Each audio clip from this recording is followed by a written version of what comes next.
দর্শক হঠাৎ এক দারুণ সুখবর দিলেন বাংলাদেশের hard hitter batsman Sabbir Rahman.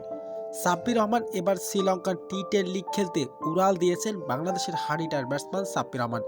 সাব্বিরকে এবার কোটি টাকা দিয়ে দলে ফিরিয়েছেন বাংলা টাইগার্স। আর ইতিমধ্যে শ্রীলঙ্কায় পাড়ি দিয়েছেন বাংলাদেশের hard hitter batsman Sabbir Rahman. দর্শক বিস্তারিত থাকছে ভিডিওর প্রতিবেদনে।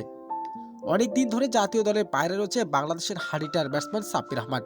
এরপর আবুধাবি থেকে জিম্বাবুয়ের টি10 লিগ মাতিয়েছেন বাংলাদেশের এই hard hitter batsman Sabbir Rahman. তবে ইতিমধ্যে ব্যস্ত রয়েছে বাংলাদেশের এনসিএল খেলছেন সাব্বির রহমান। তবে তারই মাঝে হঠাৎ এক দারুণ সুখবর দিলেন তিনি। শ্রীলঙ্কার শর্ট ফরম্যাটে টি10 ইতিমধ্যে শুরু হয়ে গেছে।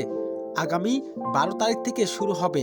এই টুর্নামেন্টটি চলবে 19 ডিসেম্বর পর্যন্ত। তবে এই টুর্নামেন্টে বাংলাদেশের হার্ড হিটার ব্যাটসম্যান সাব্বির রহমানকে দলে ফিরিয়েছেন বাংলা টাইগার্স। সাব্বির রহমানকে প্রায় 4 কোটি টাকা দিয়ে দলে নিয়েছে এই ফ্র্যাঞ্চাইজিটি। সবাইকে এবার চমক দিয়ে শ্রীলঙ্কার টি10 লিগ খেলতে উড়াল দিয়েছে বাংলাদেশের hard hitter batsman Sabbir Rahman.